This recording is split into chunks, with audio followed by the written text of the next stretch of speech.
राजेंद्र पाचांगणे, भरत कदम, अनिल पवार, गाड्या सुटल्या. प्रमोद कदम, नरेश कदम, लक्ष्मण कदम, ओंकार कदम, सागर कदम, भरत कदम, तुषार चव्हाण, धैर्यशील कदम, अप्पासो शिवाजी कदम, प्रथमेश कदम, बंदेश कदम, सूर्यकांत यादव, संतोष दबडे, बाबूराव कदम,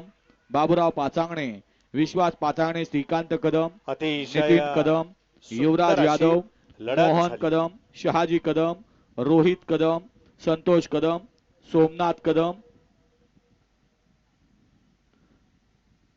त्याचबरोबर निकाली पंच म्हणून आदरणीय शंकर हरिबा जाधव, पिंटू कदम, गुलाब कदम, विष्णू कदम, किसन कदम, नारायण कदम, धनाजी कदम, दादा कदम चेअरमन, अनिल घाडगे, दत्तात्रय कदम, महादेव यादव, पैलवान महादेव कदम, त्याचबरोबर झेंडा पंचांना सहकार्य करणारे पंच आदरणीय सयाजी कदम, अभिजित यादव, किसन कदम, साजिद कदम आणि बाळासो कदम उर्फ सुभाष. त्याचबरोबर बॅरिकेडचं नियोजन